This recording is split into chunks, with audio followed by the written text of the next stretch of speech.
morning, Grandpa. This is Naya. Good morning, Uncle Odie. It's Sophia. Hello, Uncle Odie. This is Shemaya. Good morning, Odie. Hello, Uncle Odie. This is Xavier. Have a great morning. Good morning, Odie. I am young, gifted, and black. Morning, Odie. This is Ben from New York, and I'm giving you a shout out, and I'm black and I'm proud. Hi, I'm Sophia. And I'm Xavier. I'm Shemaya. And we want to let everybody in the world know that we are young, gifted, and black, and that's a fact. Problem. So what happens to the deportees when they go down there? They got to live by the gully. Alright? And then every time the rain comes along, it washes their things out. Yes, you also get deported because you're some of the lackadaisical set of people I've ever come across, including myself. Don't think I'm excluding myself, because I'm pointing the fingers at you, but there's three coming back at me. Alright? And I'm saying, give me a break. Give me a break. Yeah, deport all of us. Alright? And I guess that might make us civilized. Maybe if they decide to come up there and start pulling up with buses in Harsden, Brixton, Tottenham, alright, all these places, they're big bus with martial law, police and the army and the whole 9 yards. Every black we see, we're just going to put them on. Maybe that's when you're going to get up and say something. That's when maybe you see Diane Abbott's get up and say something. Dawn Butler, David Lammy, that's when you may see them get up and say something. Marcus Garvey's always spoken, and I'm going to play it again, because this is the appropriate time to play with Marcus Garvey if I can find it. You race of cowards, you race of imbeciles, you race of good-for-nothings. If you can't do what everybody else has done, and it's simple. Look at the Jewish community cross-eyed and see what happens. Think I'm lying? Go and look at them cross-eyed then, if you think I'm lying. See what happens. Go and look at a homosexual cross-eyed and see what happens. You think I'm lying? Go and do it and see what happens. Alright? An organization, a newspaper, or anything like that. See what happens. Good morning. Hey, good morning, Uncle, it's me. Who's this speaking? This is Miss Brown. Miss Brown, good morning to you. I was just ranting and raving a while ago. But good morning, Miss Brown. Could you introduce yourself to the London listening public, please? Good morning, London listening public. It's Miss Brown. I hope your day is really, really sunny. It's horrible and miserable down here in South Wales. Okay. Could you tell them who you are? I know you said you've introduced yourself, but could you tell them what you actually do? Yes, I'm the CEO of Virgo Consultancy Services Limited. We're a law firm with offices in South Wales and South London. And that's immigration, correct? Part of it is immigration. Part of it is immigration, absolutely. Okay, now, there's been a development about this Winddrush scandal. And they was talking about, first of all, could you give me a brief synopsis or breakdown of what's going on? Well, I suppose that depends on what your understanding is. What I want to do is make it perfectly clear that all the talk about deportation of people from the Winddrush era really is a red herring. That is not what we should be looking at. That is not what we should be scrutinising. What we should be...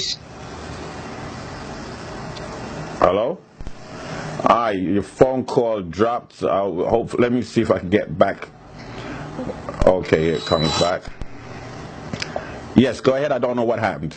No, I don't know what happened there. Okay, go ahead. What we should be focusing on is how many people from the Winddrush era and their children and their grandchildren are now prevented from obtaining employment, accessing national health services, obtaining benefits, being able to access social housing, and those who are having very, very difficult times in trying to even open up a bank account because they cannot prove their immigration status purely because of the documents that were shredded by the government. Oh, shredded. Okay. But didn't Theresa May say that she's gonna that they're looking into X amount of cases and they've resolved I think 11 so far?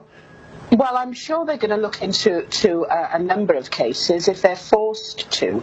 If public pressure continues to be applied and people insist that they look into these cases. But what does that mean? I'm going to look into the case. Does that mean that you're still going to charge these people and try to encourage them to make applications only to get the status that they already have? But underneath the new coalition, under the new administration, right? Theresa May said that she's going to make it a hostile environment. And could you explain that real quick to me, please? What did they mean by that? Well, I'm not entirely sure that she said she was going to make it a hostile environment. What I think hostile environment refers to is the environment where it is absolutely impossible to go about your day-to-day business without coming under the suspicion of a bank, of a landlord, of a potential employer, of people in the job centre where you try to claim benefits, or being able to access national health treatment. You are immediately brought under prove and verify and over-verify that you have the right to be accessing what you're attempting to access. And we know often that has been education even. Young people have been told that they cannot access university degrees because they cannot prove that they're here in the United Kingdom legally. Oh. And their grandparents came here in the Winddrush era. Okay, because I do know that I was listening to Question Time yesterday, and they were saying that because of immigration policies, they wanted to make it harder for people to slip through the net. All right, so that means that they was going to look at show and prove that you've got a documentation, so that you can access, so that you'll be able to access the NHS. But the question is, can they, since documentation was shredded, can they make it retroactive to the yeah. Well, it's going to be a difficult, it's going to be a difficult action for anybody of that era, of that age, to try to prove the exact date they came in. There are no records of when they came in. But didn't they go to school? But some of them did go to school. There must be records of them going to school or something. Of course, but can you imagine how difficult it's going to be now to contact schools, many of which are no longer in existence, to obtain records, many of which were paper records and have, deteriorated over 50 years? It's going to be very difficult to get hold of, GPs' notes, doctors, medical records. Many GPs' practices that people that, were first registered with no longer exist. It's a very difficult task for anybody to undertake.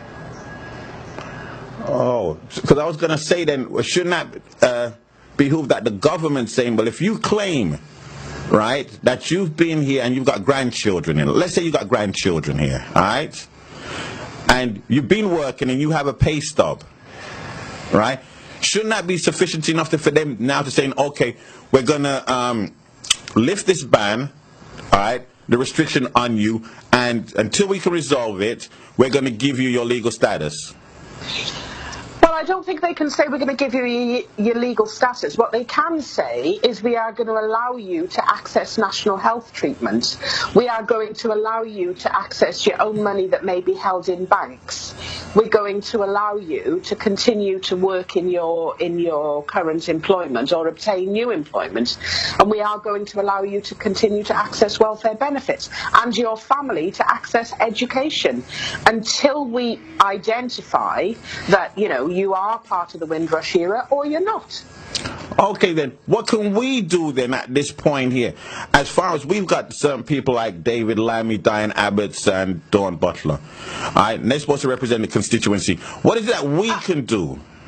Well, absolutely. Well, there's a number of things that can be done. First of all, I'm concerned about the number of GoFundMe pages that appear to be opening up all over the place.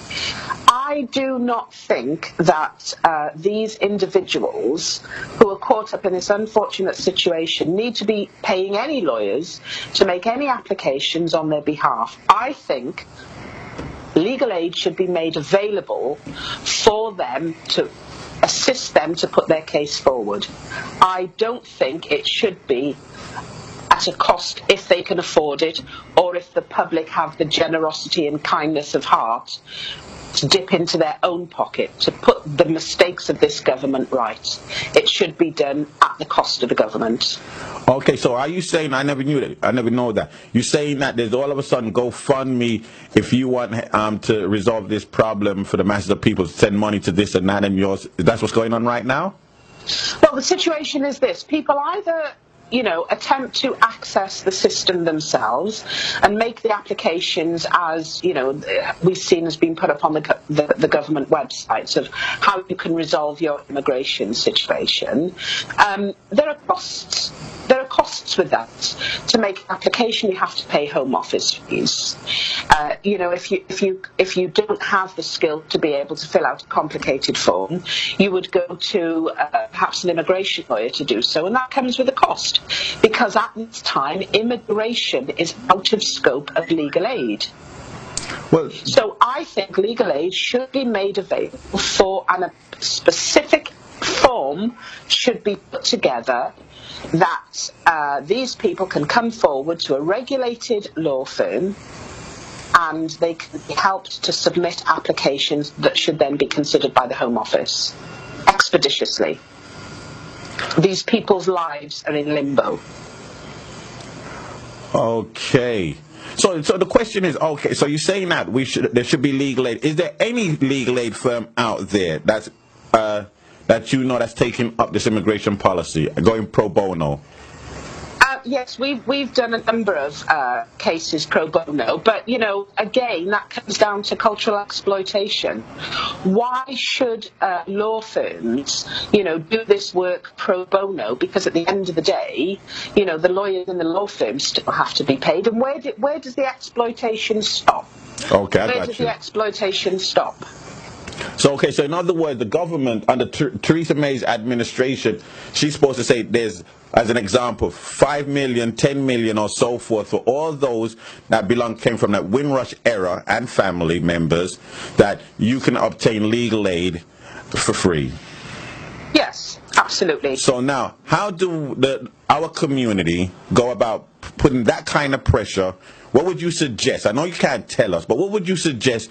Where do we start?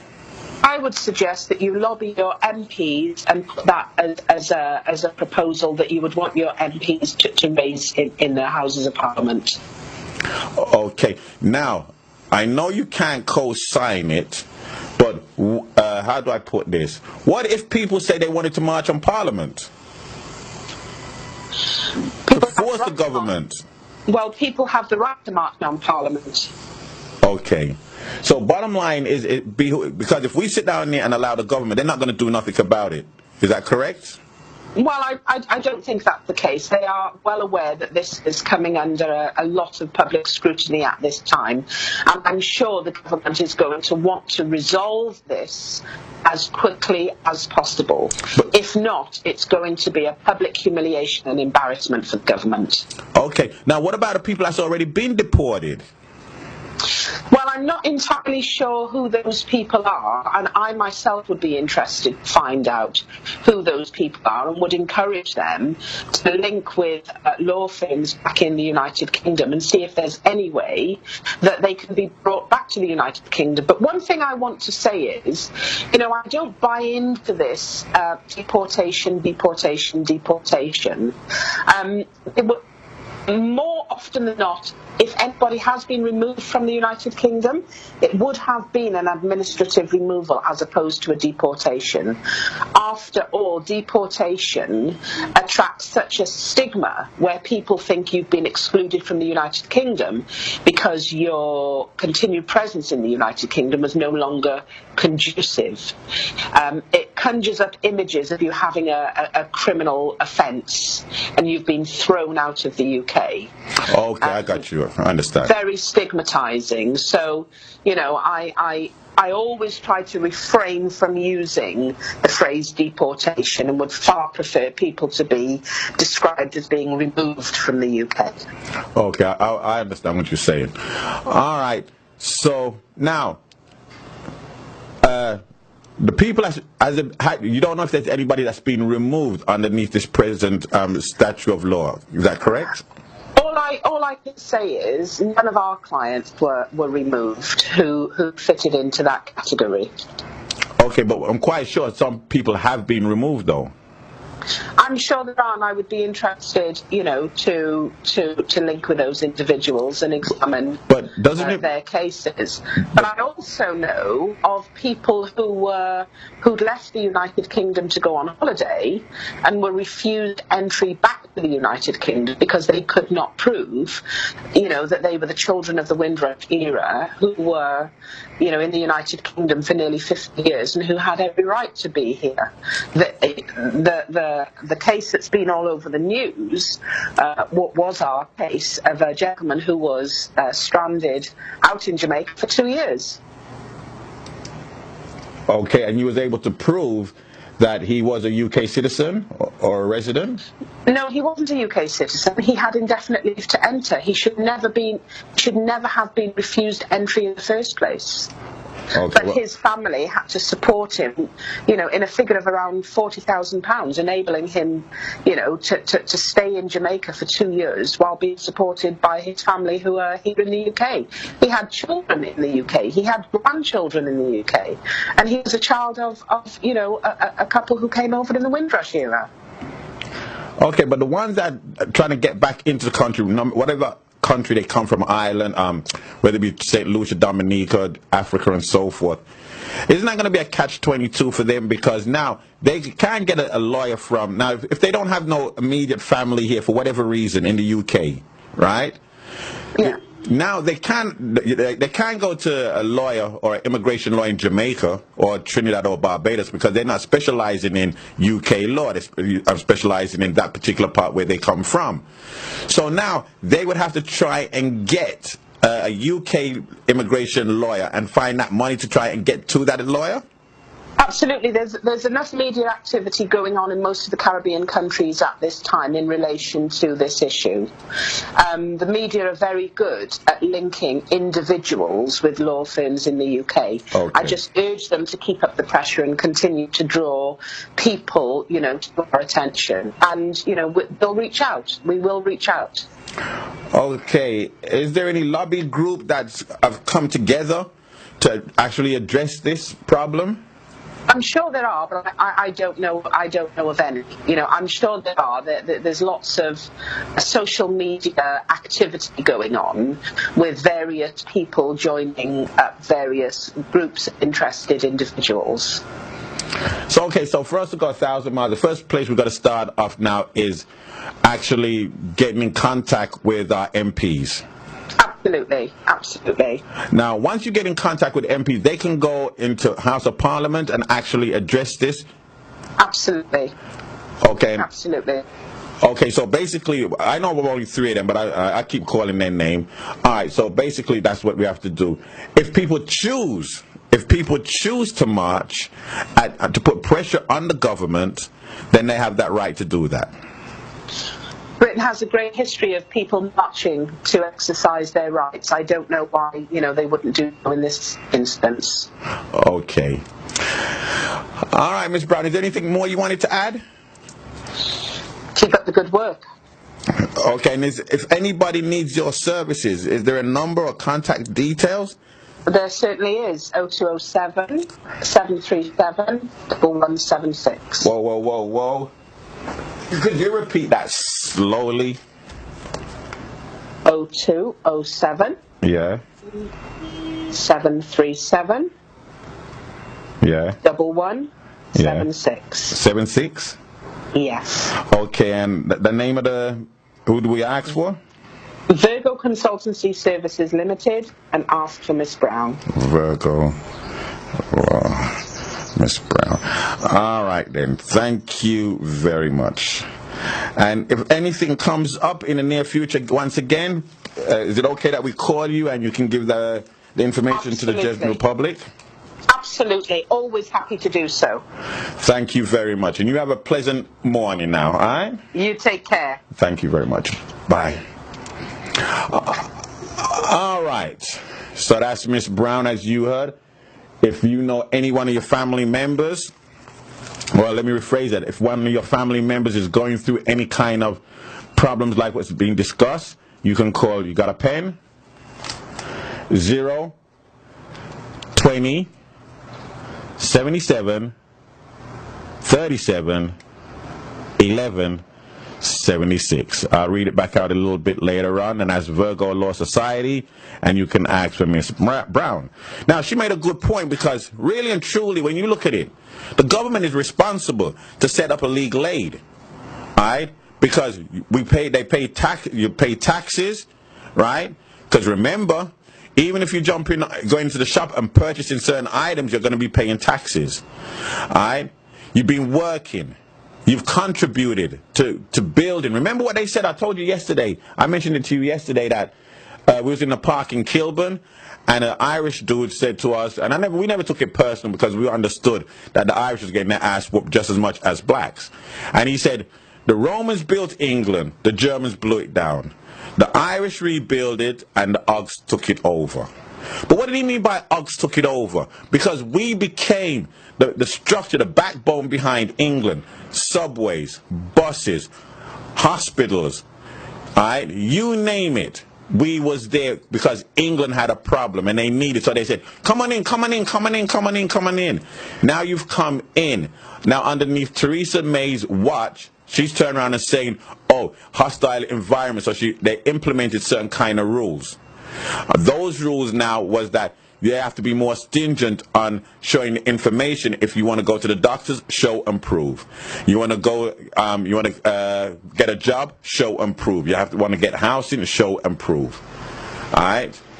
Now I understand why that was done, because any country, when it comes down to immigration and illegal aliens, that's what they want to do. But the point is, somehow something slipped through the gaps or something like that, where it affected African Caribbean people. Maybe it was a racist policy, all right? Because, you know, more people come from the Caribbean and third world countries to Europe than Europeans actually be traveling. Well, besides maybe the gypsies, them from Romania and all of them, because you know how gypsies are already anyway, all right? But we know that most people from third world countries come into the UK to retrieve, listen to me carefully, to retrieve what England took from them in the past. Right? England went around the place robbing people left, right, and center, pillaging people left, right, and center. So now people from the third world say, you know what? You stole from us. We're not going to steal from you, but we're going to come back and retrieve it. So we're going to get a job, we're going to accumulate money, and we're going to send it to our loved ones. So that's what they choose to do. Now all of a sudden England is going to say, no, no, no, no, no, no, no. If you came here at a certain period of time, before 70 or 73, all right, and you can't show documentations, right, we're going to kick you out, we're going to remove you. We're not going to deport you, we're going to remove you. Because you never committed a crime, as what Hillary Brown was saying, that deportation is like when somebody just texts me, yes, Swagger Joe, I did get that text and so forth, but I choose not to read it at that point, because you had a good point. And the same names you call, where was it? Yeah, no, because I said, you know, even if you've been in trouble with the law 3 times in England, you can be deported. Yes, it's Swagger. Yes, I understand that. It's like the 3 strikes, you're out. And the same names you call out as MPs have said nothing in the Commons. David Lammy, Diane to said her bit, go to internet where they both say about Winddrush and deportation. Look it up, fam. 1. All right. In the Commons, David Lammy and Diane to said her bit. Okay. Well, even if they said their bit, it's not enough. It's not enough, because they're supposed to be leading the march. But before I get back to that, where was I? So, removal, right? Under the removal and things, if you commit a crime, then yes, you can get deported. But people haven't committed a crime. Now, all that tax money that the people that's worked and bust their ass for, right, and to try and get back something, because they contributed to society, who keeps all that tax money?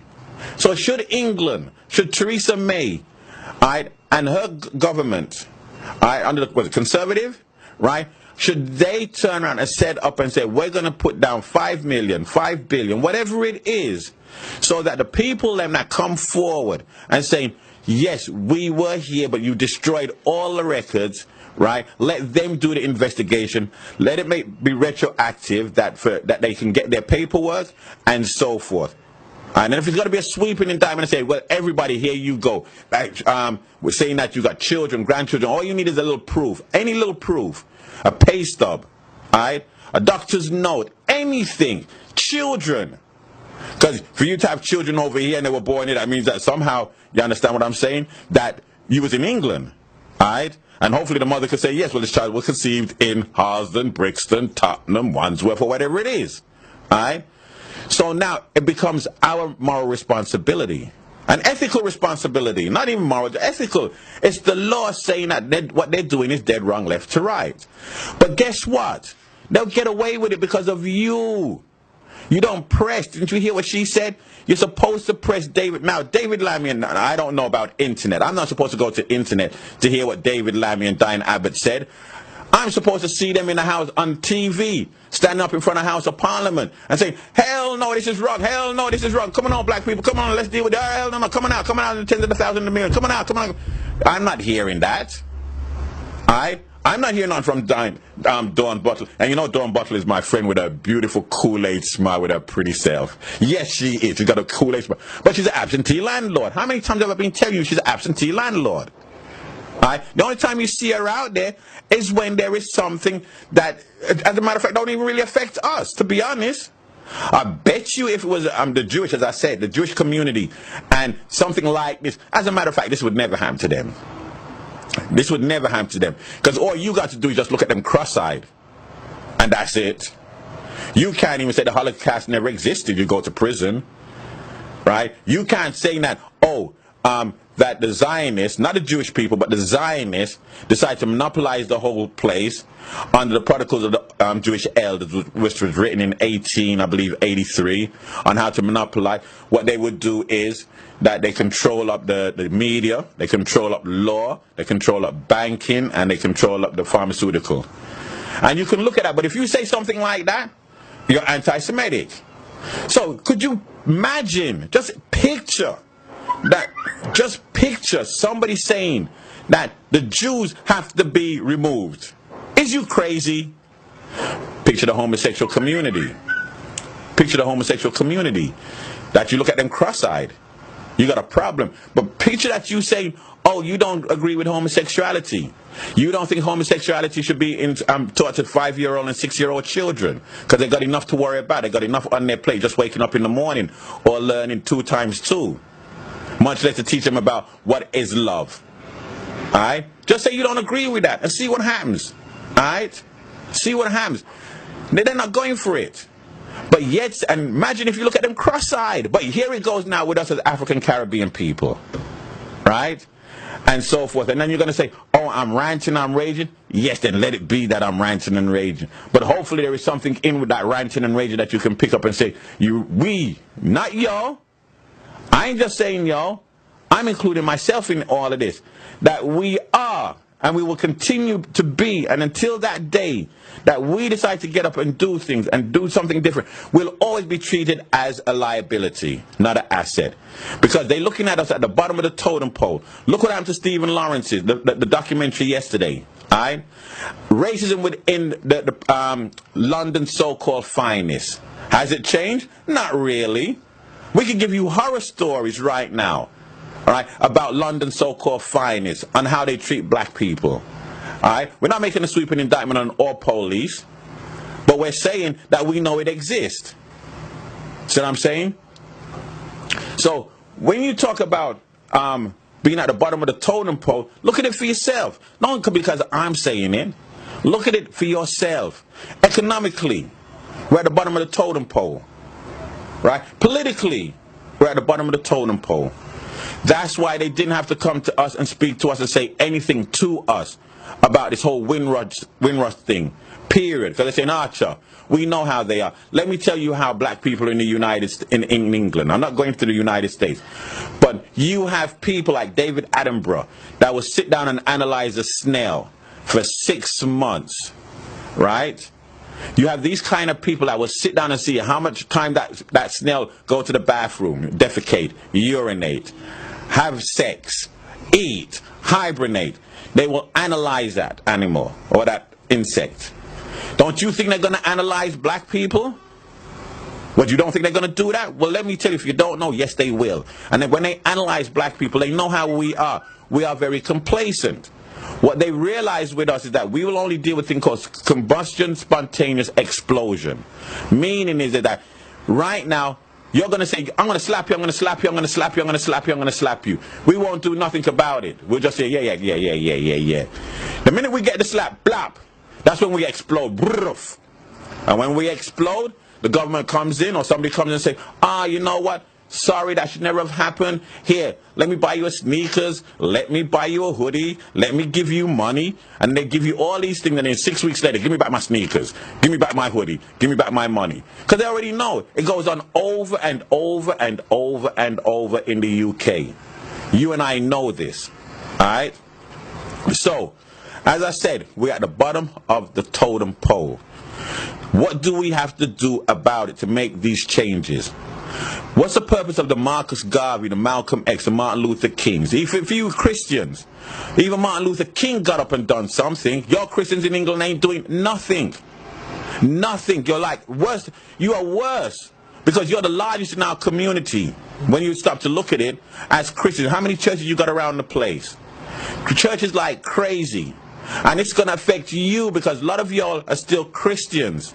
Right? You came as Christians. Your parents were Christians. And what are you doing? Nothing about it.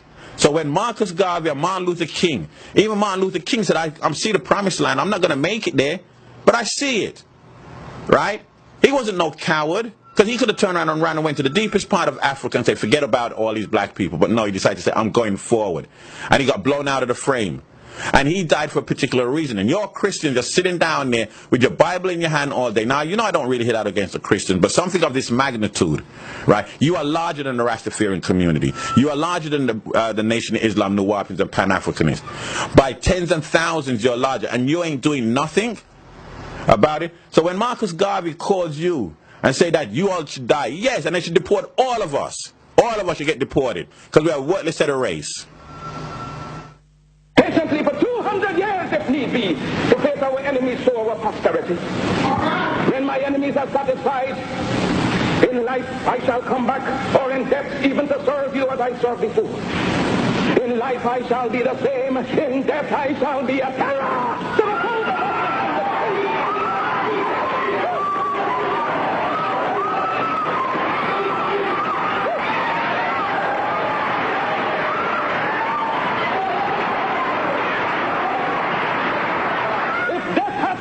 Then count on me to be the real Marcus Garvey I would like to be. If I may come in an earthquake or a plague or a pestilence or as God would have me, then be assured that I shall never desert you and make your enemies triumph over you. Will I not go to hell 1,000,000 times for you? If I die in Atlanta, my work will only just then begin. For I shall live in the physical or the spiritual to see the day of Africa's glory. When I am dead, wrap the mantle of the red, the black and the green around me, for in the new life I shall rise up with God's wisdom blessings. But you will know. Look for me in a whirlwind or a storm. Look for me all around you. For in God's grace, I shall come back with countless millions of black men and women who have died in America, those who have died in the West Indies, and those who have died in Africa, to aid you in the fight for liberty, freedom, and life.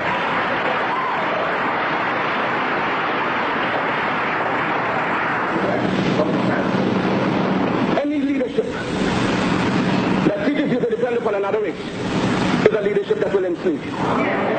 Any leadership that teaches you to depend upon another race is a leadership that will enslave you. They gave leadership to our foreparents and that leadership made them slaves. But we have decided to find a leadership of our own to make ourselves free men. Our great scholars having passed through the colleges, the universities, have thrown away the blessed record. Babylon did it. Assyria did it. France under Napoleon did it. Germany under Prince von Bismarck did it. England under America under George Washington did it. Africa with 400 million black people can do it. If you cannot do it, if you are not prepared to do it, then you will die. You race of cowards. You with 400 million black people can do it. If you cannot do it, if you are not prepared to do it, then you will die. You race of cowards. You race of imbeciles. You race of good for nothing. nothing, good for nothing, good for nothing. If you cannot do what other men have done, what other nations have done, what other races have done, then you have better die. If you cannot do it, if you are not prepared to do it, then you will die. You race of cowards. You race of imbeciles. You race of good for nothing. If you cannot do what other men have done, what other nations have done, what other races have done, then you have better die. All right, that's the Honorable Marcus Garvey saying, you race of cowards. And remember what I'm saying. It's not just you. I'm talking about myself, too. Yes, I'm part of that race of cowards. So that makes me a coward, an imbecile, a good for nothing. And I deserve to die just taking up oxygen. Because when our children turn around and look at us, all right, and the children of today, even with this gun and knife crime, they're going to have to look at us and say, why would they be proud to want to be part of something like that when the Jewish community has a problem? Even the Arabs, when they got a problem, what they call it, Arab phobia or something like that, or Islamic phobia, at least they get up and do something. What is wrong with us? And yes, Swagger Joe, you may be correct as far as it went in the House of Commons, all right? But what I'm saying, and maybe the TV didn't want to highlight it, maybe so. But guess what? When it came to the gun and knife crime, right, you saw David Lammy on the front page to say it's the worst he's ever seen it. He was able to get his ass up there on the front page of the Metro newspaper. So what I'm saying to you is that maybe you're correct. I'm not saying you're wrong. I just never saw it. That Diane Abbott and maybe David Lammy did go in the House of Commons. Dawn Butler was there too. I saw her when she was there. Jeremy Corbyn was talking, and she was back there with her beautiful Kool-Aid smile. I saw her, and she was like, yes, Jeremy. Yes, you're correct, Jeremy. Yes, yeah. I saw her there. That's not what I'm talking about. It's to galvanize the community. But the only way that you can galvanize the community is unless we, as the community, saying, you know what, inundate them with messages, email, phone calls. You bombard them. And if you can't do that, then yes, you are a race of cowards, a race of imbeciles, a race of good for nothings. You may not like what I'm saying, but you can't dispute it. Look at the facts for yourself. Look what they're doing. Alright? Or would you prefer me to be the individual say, yeah, everything is nice and cool, we're holding hands and singing Kumbaya, my Lord, Kumbaya. And everything is okay. We're on the spirituality. Everything is going to just be alright. So everything is alright. We're at the top of the heap when it comes to economics. Nearly all of us is multi-millionaires. When it comes to politics, we've got a whole bunch of black people that full a whole spectrum of politics from the top to the bottom. Alright? If that's what you want me to tell you, if you want me to urinate on... Good morning, Grandpa. This is Naya. Good morning, Uncle OG. It's Sophia. Hello, Uncle OG. This is Shemaya. Good morning, OG. Hello, Uncle OG. This is Xavier. Have a great morning. Good morning, OG. I am young, gifted, and black. Morning, LG. This is Ben from New York, and I'm giving you a shout out, and I'm black and I'm proud. Hi, I'm Sophia. And I'm Xavier. I'm Shemaya. And we want to let everybody in the world know that we are young, gifted, and black, and that's a fact. Yo, greetings, family. Greetings. I hope you're having a blessed Sunday. Yeah, and a blessed Sunday. I hope you have a blessed week. So you got New Tasty Bakery Limited. Yeah, selling spice bun, Jamaican bun, and everything. But it's not a Caribbean made. It's not Caribbean made. It's not Jamaican. It's not Barbadian. It's not St. Lucian. It's not from Montserrat. It's not from Haiti. Yeah, and it's not people of that descendants making it neither. It's in Afghanistan. Now, I ain't got a problem with people making our things, but come on, you know, they're making our things, yeah, and pretending that it's us making it. And a lot, I don't partially take offense, a lot of Muslim, Indian people do not like black people, but they like us to spend our money with them so they can get our money, but they don't like us. I don't respect this. Saying, black bakers, where are you? Why are you making other nationalities sell our food to us? Black bakers, where are you? Black bakers, you cannot be buying bakery bun, Jamaican bun from an Afghanistan bakery. What happened to the Jamaican bakery? What happened to St. Lucian bakery, the Dominican bakery, the Haiti bakery, the Master bakery? Come on, even the African bakery, because we still same one. But Afghanistan bakery, nothing against Afghanistan people, but you don't see Jamaican people selling Afghanistan food to Afghanistan people. You don't see it. So why they think that it's alright for them to do that? Worse than that, they don't even like us. Now, me personally, I have a problem with that. Because people who are jumping on the bandwagon and exploiting black people's pounds, dollars, or whatever, yeah, but they don't have no love for us. Even making our food and selling it to us, but have no love for us only because they want our money. Burn them thing there. Know where your food have come from. Yeah? And I'm not saying don't eat other national food and don't support other cultures. No, I'm not saying that. I'm saying if you are an Afghanistan bakery, you should not be doing Jamaican. It's Jamaican spice bun. I think I got it. By Jamaican people. And it's not. That's fraudulent. Fraudulent. I mean, none of that. On that note, remember you can get Grace bun seen in another box, which is, you know, it's from Jamaica. And you have many Jamaican Caribbean shops who make them bun on premises. See? And anybody who, you see all these little gangsters who have no money and I take it and I waste and I gamble. Open for bakery, support on the own. Go legit. You see me? Most I bless. Yes. All right. 20 minutes after the hour of 10 o'clock. Now, he's got some valid points. All right. And most of them is valid. Now, I'm going to co-sign what he says. All right. That should we buy Jamaican products? What is Jamaican products? Right? It's things that most people in the Caribbean or in Jamaica would eat and sell to the world. That's basically what it is, as you know. Alright? But if we're not dealing with supply and demand, and there's a thing called capitalism. Under capitalism, that means it's a competition. That means that if one person is not doing this, if you've got people that's asking for a particular product, right?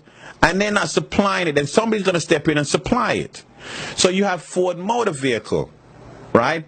But Ford Motor Vehicle has a competition with, an example, Jaguar, right? There's always going to be competition. You're going to have Boeing against Lockheed. It's always a competition. There's a market out there. You've got Virgin, you've got Air Jamaica. I think you did have Air Jamaica. But you've got British Airways. It's going to be a competition. So we now, right, saying, where I agree with him is that here you've got Caribbean people, right? But they're not doing the supplying. Alright? Now, do you have one or two shops in our community that make their own buns? Yes, they do. But you intellects, you giants, you don't go, you talk about the black pound, because the average Joe Blow off of the streets ain't talking about the black pound or the black dollars. They don't have no time for that. Lean Moat Lana, Dryfoot Patsy, Killer Tech Life Homicide. You really think they got time for that? They're going about their daily business. But it's the so-called Big Four, the intellectual giants in our community, that makes an issue. And they're saying, we have the black pound, spend the black pound, da da da da da da da da. But they're not coming to you and spend their black pounds or the black dollar with you. They talk a good one, but they're not doing that.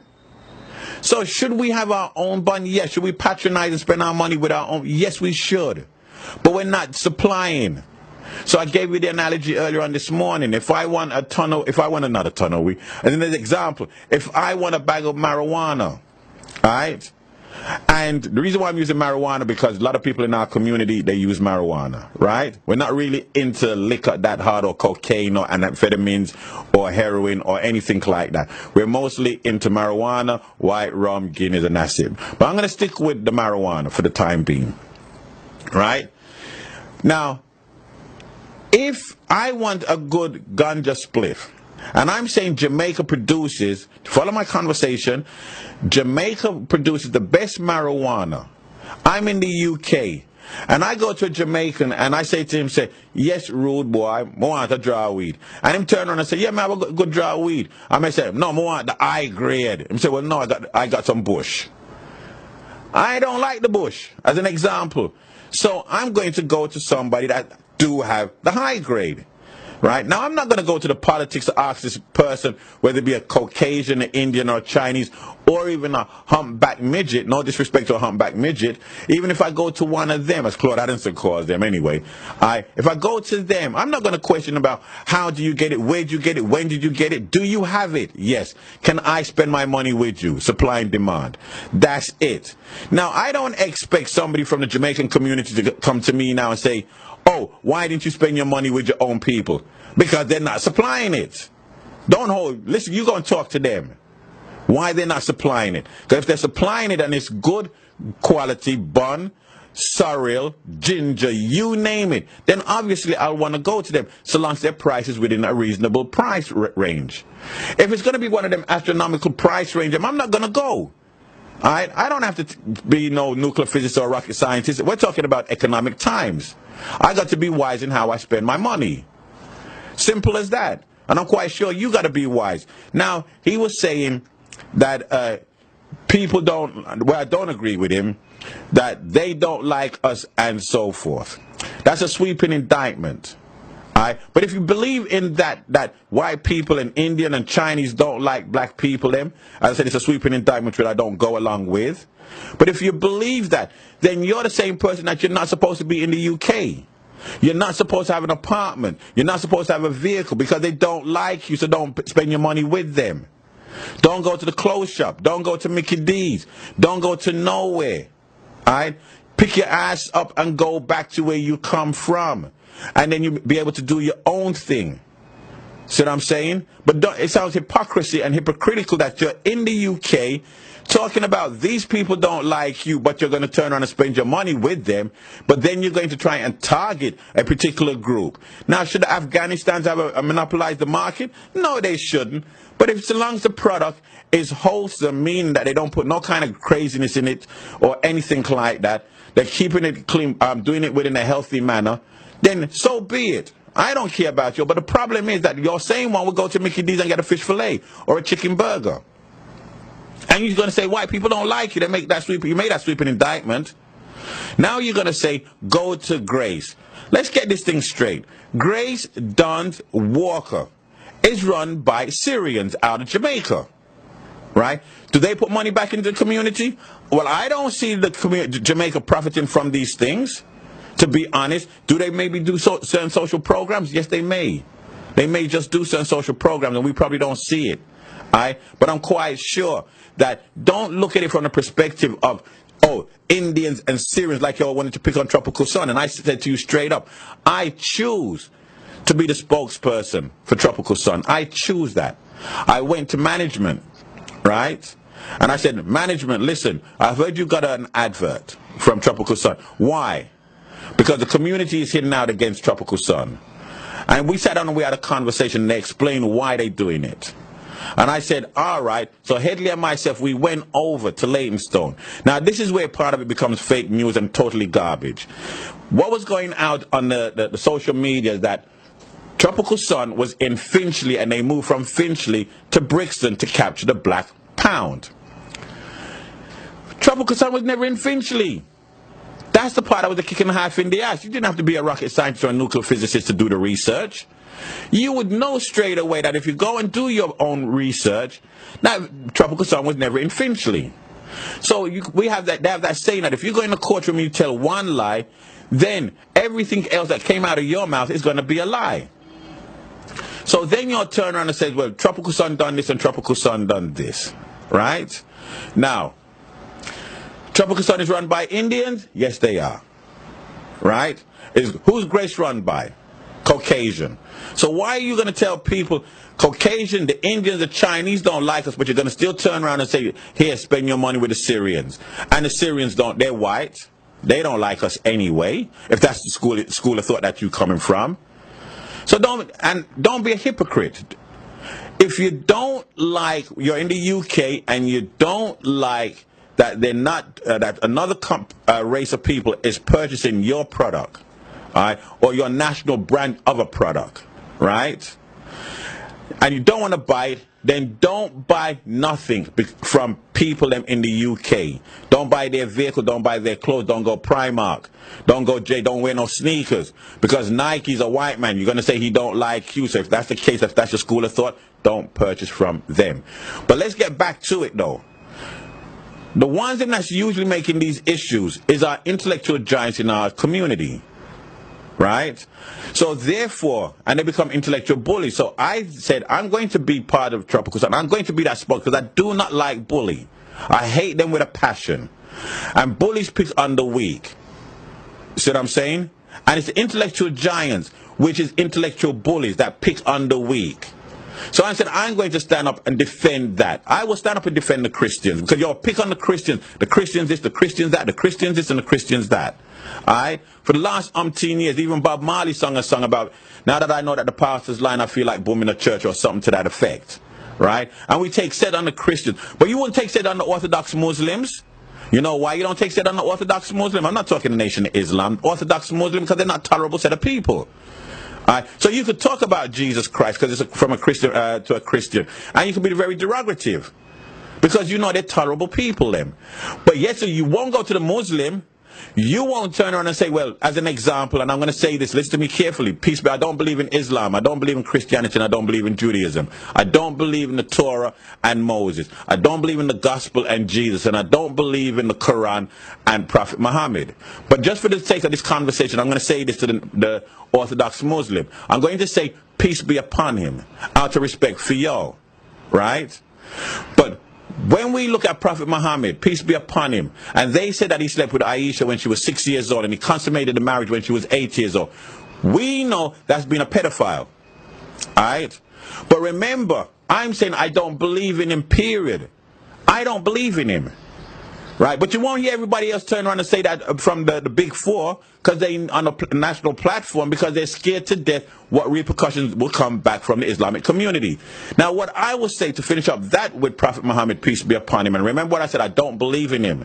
I don't believe in the Quran, the Torah, or the Gospel. As far as I'm concerned, all those books can be thrown on the fire. But if I did believe in Prophet Muhammad, peace be upon him, I'm saying he's a holy man. And Prophet Muhammad would not do something like that. So his Khalifa, his companions that was walking with him, they should get an ass whooping for telling a blatant lie on a holy man. Because this holy man, if you believe in him, right, he would not do something like that. Because it goes against nature. Because you don't see a male lion trying to hump a female cub. You don't see it. Right? So I'm saying that when we choose to question, as an example, Islam, you find the big four, that Rastafari Nation, Islam, Pan-Africans, and Nawapi, will not question them because they're scared to death. They are scared to death because of the repercussion, but they have no problem picking on the Christians. So that's what I'm saying. I don't like bullies. So therefore, I decided to stand up and say, I'm going to defend for the Christian. Am I a Christian? Oh, hell to the nizzo. But I will defend for them. I will defend to a certain extent, Caucasians, to a certain extent, because they got a terrible history. Are they cruel and barbaric in their nature? Yes, they are. Did they drop a bomb in Hiroshima, Nagasaki? Yes, they did. Did they win the war already? Yes, they did, but they wanted to prove a point. Look at American Indians. They say, come on in, come on in, come on in. Or the Native American Indian, come on in, come on in, come on. We'll show you agriculture. Because remember, England had thrown the dregs of the dregs out of England, right? Remember, a lot of them was coming out of prison, sleeping on the docks. Somebody put a bag over their head, conked them on their back, on their head. They go over, they're not taking no bath. They're on the ship for weeks and months. They don't believe in bath. Then they let them loose to the Native American Indians there. The American Indians say, come on in, let me show you how to take a bath. Blah, blah, blah. Come on in, come on in, come on in, come on in. And they took them in. And what did they do? Put smallpox in the blanket. If you see 2 American Native Indians walk in the United States right now, you will be lucky. They put them in reservations. Oneida. Shawanga, these kind of places in upstate New York and many places in the United States. Reservation, they got the highest alcoholism rate, drugs, and one of the highest incarceration. This is what Caucasian people done. Look at black people. Come to the United, come to Africa. Come on in, come on in, come on in, come on in, come on in. And what did the first thing they go and do? Was there slavery in Africa? Yes, there was slavery in Africa. But it was a servitude. They was treated in a human way. But what happened?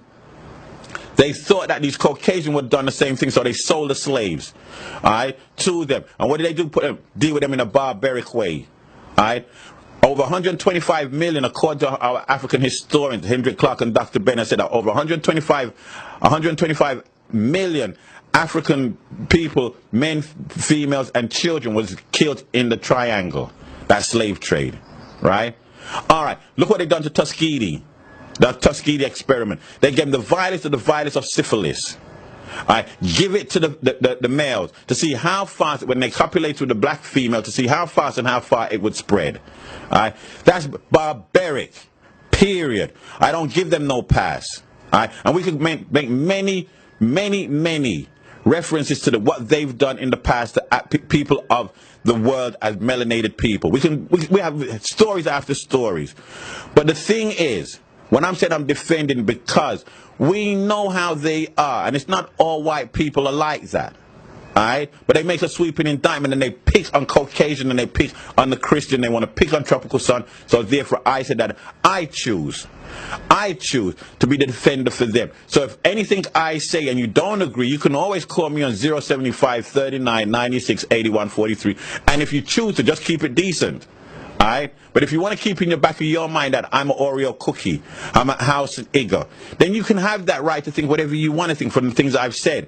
But if you're going to talk to me about it intellectually, alright, you keep them derogatory things to yourself, because it ain't going to be helpful, because I'm just going to hang up and say I don't want to hear it. Alright? Period. But what I am saying to y'all though is, alright, challenge me intellectually, please. Please, I'm saying to you, you big bullies, you big four, please challenge me intellectually and tell me where I'm wrong. Alright? Leave the Christians alone. Leave the Caucasians alone. Alright? Leave Tropical Sun. Leave these food people alone. Alright? Because you're supposed to be the ones, because you have all this information and all this gift for gab. But what are you doing with it? Nothing. You talk about the black pounds. If you as a Rastafarian open up a shop in Harlesden today or in Brent, how many Nawapian Nation of Islam and Pan-Africanists are going to come in and support your shop with that black pound? How many of them? As a matter of fact, half of the Rastafarians ain't even going to come in and support you. How many of y'all supported Levi Roots? How many of y'all? I'm going to put you live. Keep it clean. Chew me out. Keep it. Wait a minute. Keep it clean. Go ahead. Good morning, OG. Yeah. Don't challenge me, please, Maxine. But go ahead. I'm challenging you, OG. Go ahead. Right. You sure you want to do that? Yes, OG. Okay, go ahead. Definitely. Go ahead. First of all, the brother was not saying anything bad about Afghanistan. What he was making first of all, Maxine,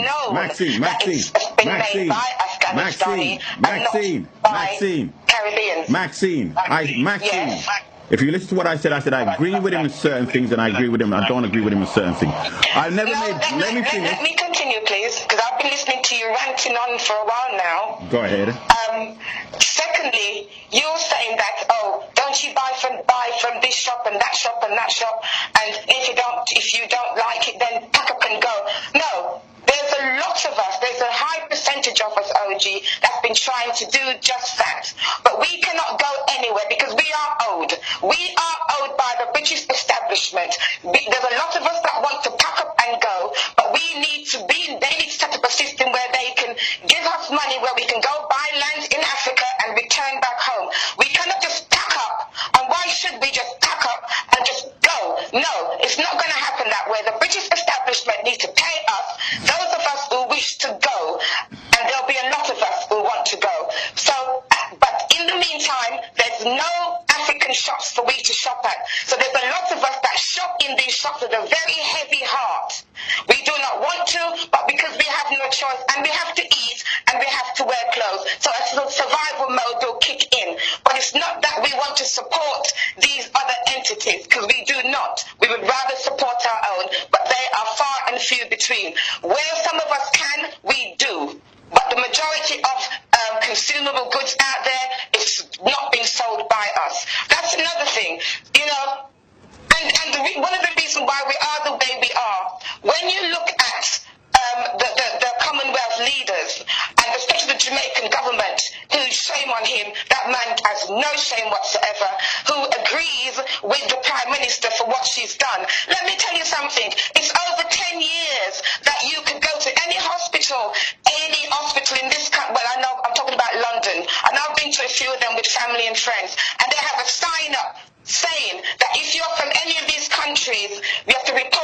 reception. And Jamaica has been on that list for years. And the Jamaican government, now I can understand the Prime Minister hasn't been in for long, but the Jamaican government as a whole and the Commonwealth government have colluded with the British establishment for centuries. And this is why we are we are. And right about now, there should be a big demonstration called by all these organisations that's been representing us for years. A big demonstration should be called. There's a meeting tonight down at Parliament. There should be a big demonstration out. If you haven't got a ticket to go in, there should be a demonstration out there because we want to go. And things, you know, the ancestors are wonderful, OG, because they've brought this all to the forefront, which has been simmering for a long time. The British establishment, they knew what they were doing. Their apology is far-fetched apology. They need to go with that one. Okay. Let me tell you something. Maxine, Theresa May was Home Secretary for years. They planned all of this. They destroyed the boarding pass of those people because so that they could get rid of them. Not only just get rid of them, but take away their pension that they've worked for years in this country and take away their asset. It's been a okay, Maxine, take a deep breath. Take a deep breath. No, but wait, Maxine, and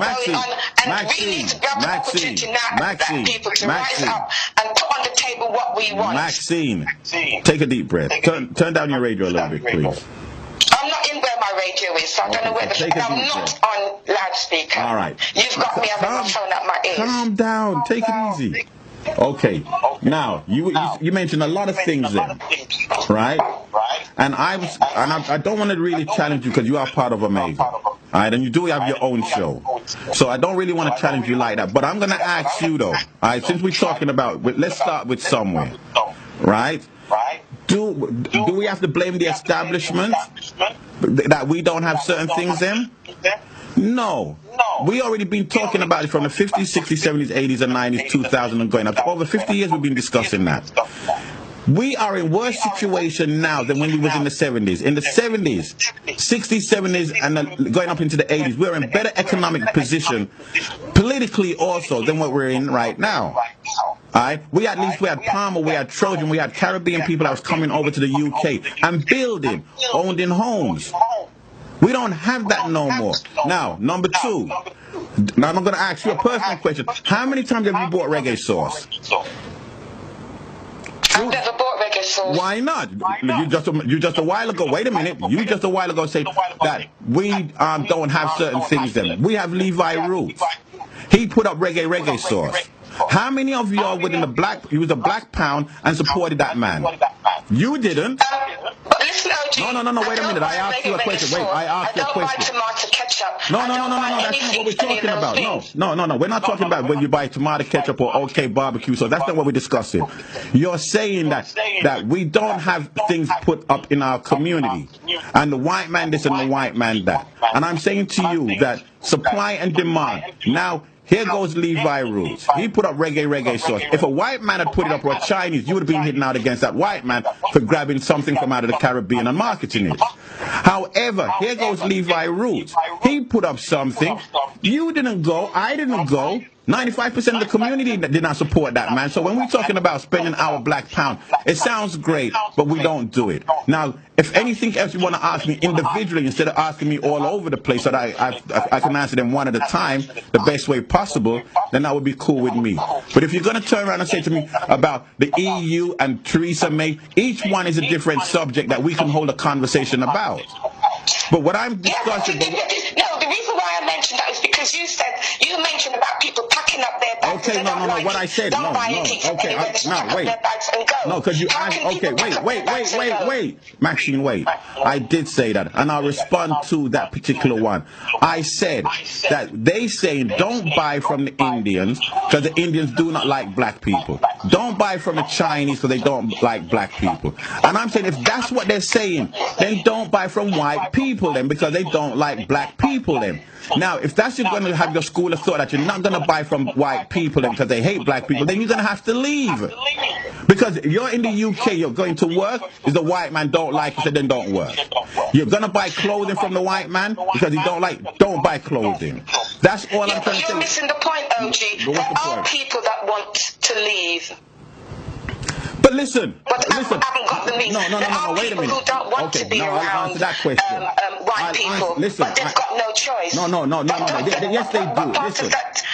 It's not understandable. No, wait a minute. Maxine, they do have choice because the Rastafarians have been talking from the 50s, 60s, 70s, 80s about repatriation to Africa.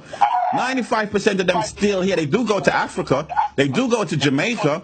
But 95% of them are grey. They're going to die right here in the UK. 95% of them. So don't say they don't have the option, because they do. And plus, back in the days, the government was giving the Rastafarians money. You know that. Because you used to go down to that House of Dread. They were getting money. They stopped. It's a program which they stopped, OG. That's the point. Is so they need to reinstate that program. No, forget about reinstating. And a lot of people wait a minute. Wasn't aware of it. No, wait a minute. They was giving the community money to set up social programs in England to black people, and what did they do? They took the money and went to Jamaica and purchased houses down there. You know that as a fact. So let's get back to what I'm saying to you is, right?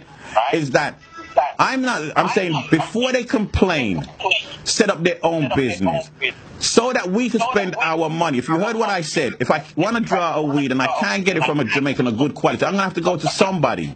And I'm not going to complain and ask them where they get it from and how it is. As long as it's good quality and I know that they never put no paraquat in there, I'm all right with that. But what I am saying, I prefer to spend my money with our own. So here goes Levi Roots. How many people with that black pound spent money with their own people? Them? They don't. If you, Maxine, open up a shop in Harsden, you've got a business. All right, cool. You've got a business, right? Maxine? Yes, I do. All right, you advertise your business, correct?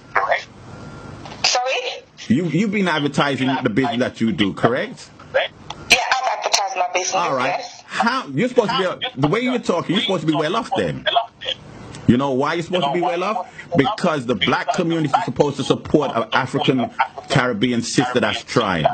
How many of them can? Do you have 200-300 that come and spend on a regular basis with you? I don't sell. My product is not. I don't sell products.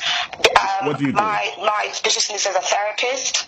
All right. Whatever it is, a service that you're going to give, you don't do it for free, do you? Yeah, I do have black clients. No, I never said you didn't have black clients. I'm saying that the way we talk about the black pounds and that you out there, you're supposed to have at least 100 Rastafarians, 50 Pan-Africans coming to you on a daily basis. That means that economically you can hire other black people. Do you have that going on?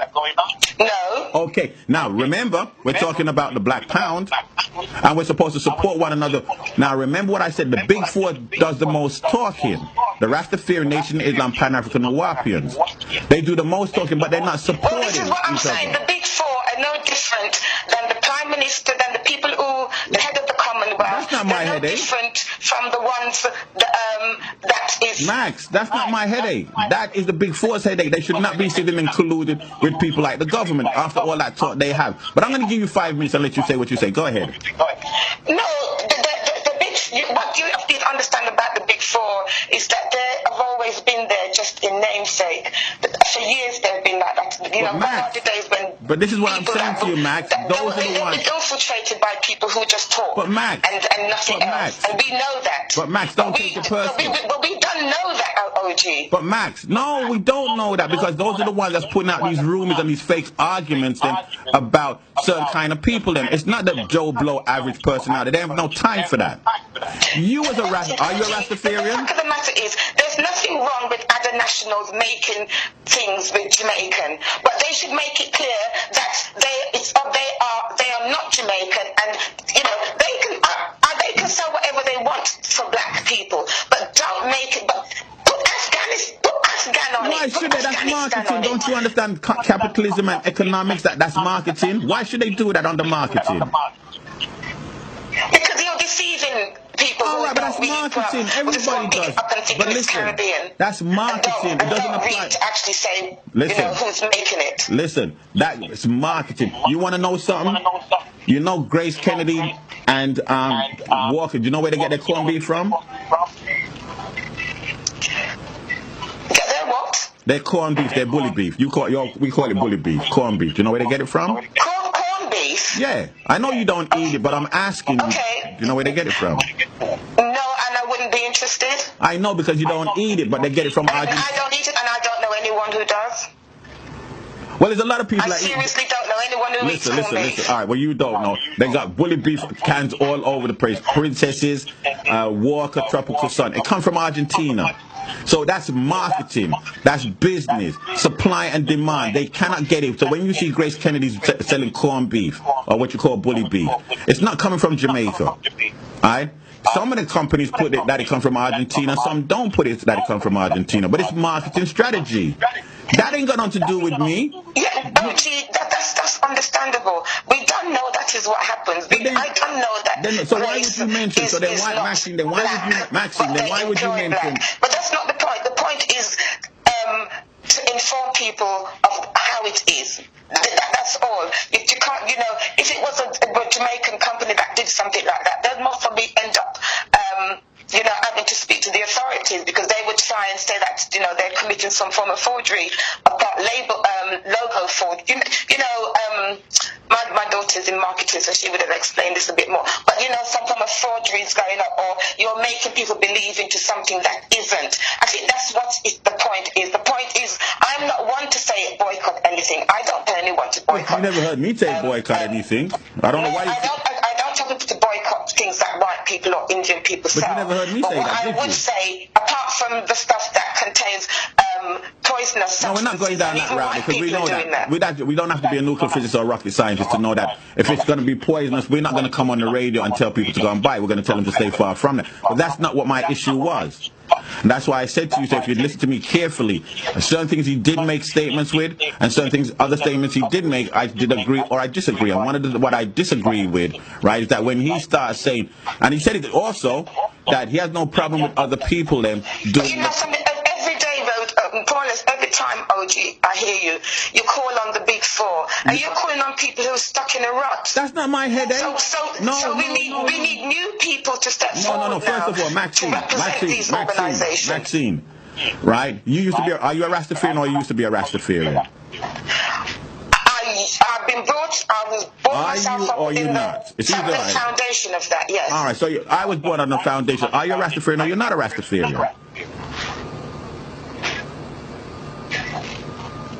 I'm not a Rastafarian in a sense. No, there's different types of Rastafarians. Listen, I'm not going through the house. You need to understand. Listen, Maxine. There's Rastafarians that deal with spiritual culture. Maxine. I'm not going through the ideologies and philosophy of each one of the houses. No, I'm not the Rastafarian that you've got in mind. I never said. I did not say no. I did not have any kind of concept or thought about what you are from what you're not. I just asked you a simple question, right? Now let's look at Slashai's house, Fairfield. Do you know that they're going to lose that house?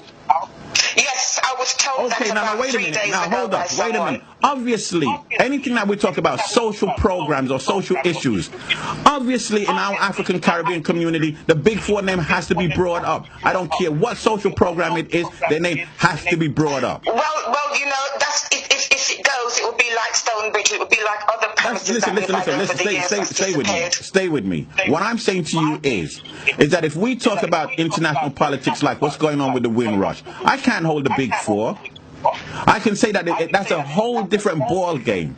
If what goes on in Japan and China, I can't hold the Big Four. But when I'm talking about social conditions of our children killing one another, when I'm talking about the economics and these kind of things, politics, and the social contemporary issues that affect us, then the Big Four is not exempted. Neither is because they don't exist. No, but wait a minute. That's not what. No, listen. Neither. You said I was ranting and I was raving and so forth, and I keep mentioning the Big Four, and I'm saying that we need the Big Four, even if you say they don't exist. But when you go out there and you see the Nation of Islam in their bow ties, or the Rastafarians in their red, gold, and green, I'm saying that we need them, and I'm just being that thorn in their side because we need them. All right, we can't do it alone. It's do you know something, OG? I don't think we need these people in their present state of mind. You speaking for yourself, and you can do that on your show, and you say that why you don't think you need them.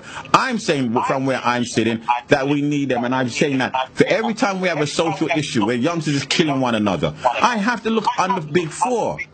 Because they are part of our community and they're a large body. Now, whether they're doing what they're doing, that's between you, as you're a Rastafarian, whatever concept you have as a Rastafarian, that's between you and them. Y'all sort it out. Same thing with the Nation of Islam. They divided, sort it out. Celestia's house is up, they're going to be taken away. I got to come down on them on that. Because they're sitting down there talking a good one, but yet still the Jews them have their synagogue. They make sure they take care of it. The Chinese take care of their temples.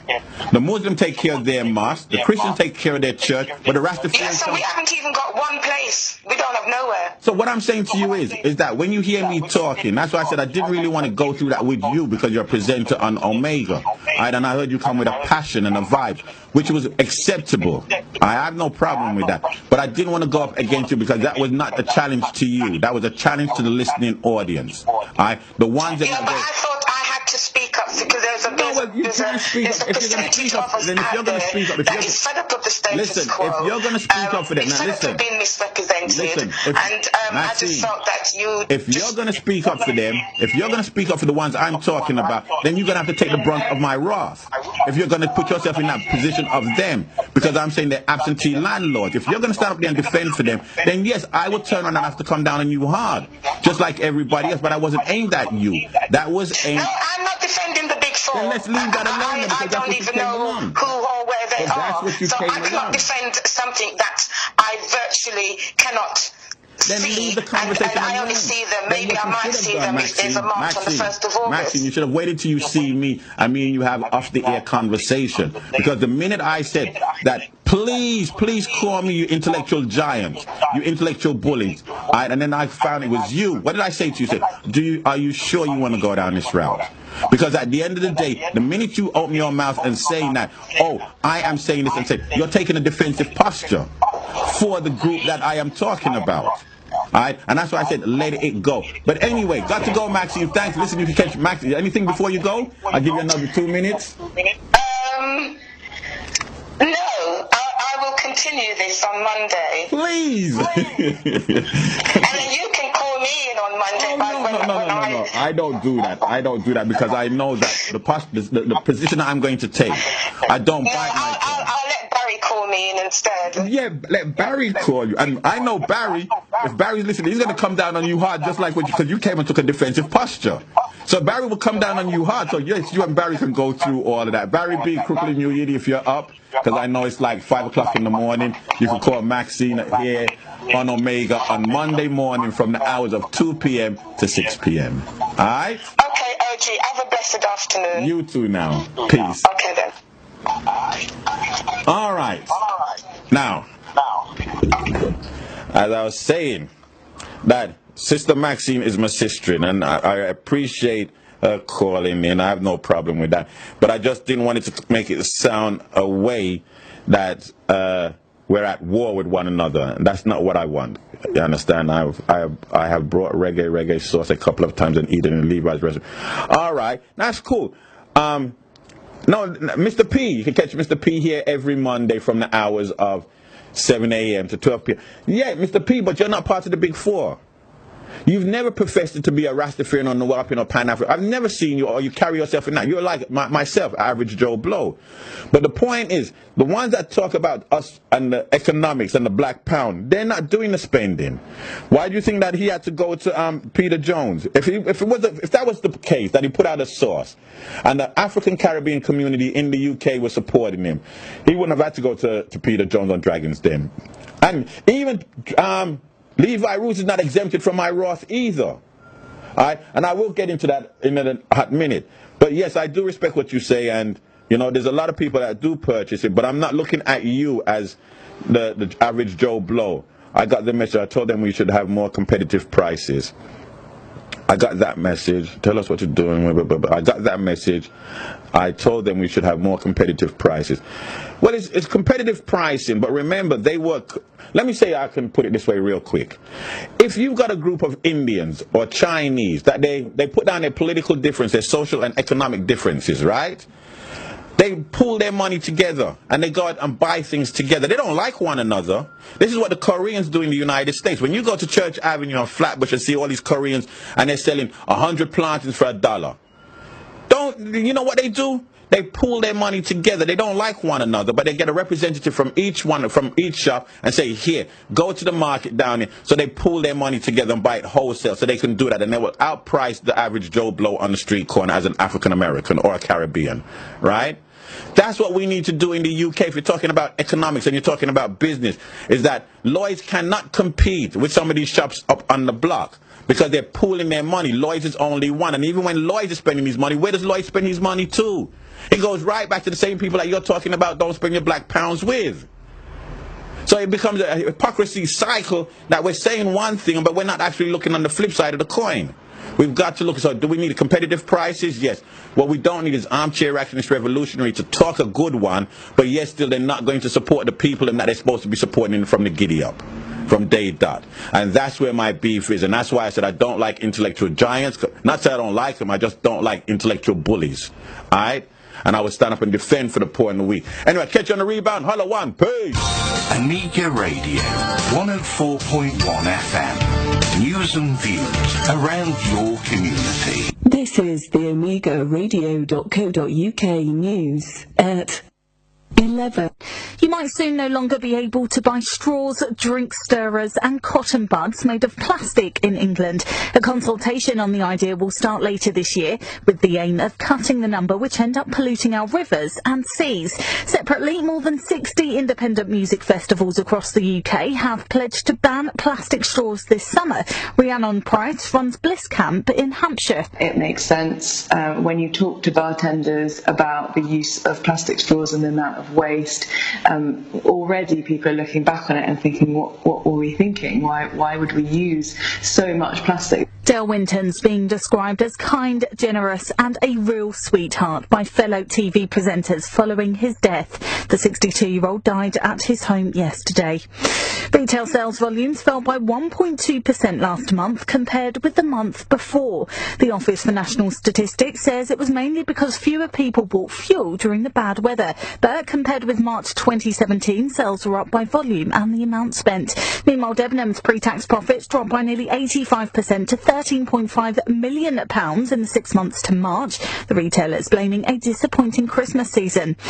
It's hoped more people who are in need of a liver transplant will be able to get one sooner thanks to a machine which keeps it alive outside the body. The technology maintains the organ at body temperature and supplies it with blood, medication and nutrients. Professor Constantine Kousios from the University of Oxford, when the machine's been made, explains why this is important. Conventional cold storage of organs, the organ is not functioning during preservation. With this, we actually have the opportunity to test drive the organ and assess its function during the preservation period. And NASA's on another mission to find new planets. It's launched a rocket, sending up a satellite that'll spend at least 2 years searching for bright stars. That's the latest. I'm Kieran Kaur. Amiga, you're the thinking people station. At Tropical Sun, we live by the motto, variety is the spice of life. Amiga Radio 104.1 FM. And no one could have a better influence on gang violence or gang culture than gang members themselves. And therefore best positioned to reverse this course of violence. But we must do work. We must get out there and we must forge peace. We must stop exterminating one another. We must stop all of this madness because at the end of the day, we have only ourselves to blame. We must have a do or die attitude as we were as street warriors to rebuild our culture and to create a new lasting legacy, a legacy of peace. The music you want, the information you need. All right, welcome on the rebound. It is 12 minutes after the hours of 11 o'clock. You're still in tune to the most hated north, south, east, west of London. Want to give a big shout out to Empress Princess. Good morning to you and the family. All right. I'm gonna play something, but before I play that, because I was doing, I can't chew bubblegum and think at the same. Say call, followed by a name or a number. Whoa, I didn't ask you to do that. No, I didn't ask you. No. That's the smartphone, too smart for its own good. But what I wanted to play was, where is it? The bada bam bam bam. Now, it's about the gun and knife crime, and there was a couple other things I wanted to play, but it's like time is running. One of them was the gay pastor wanted to debate a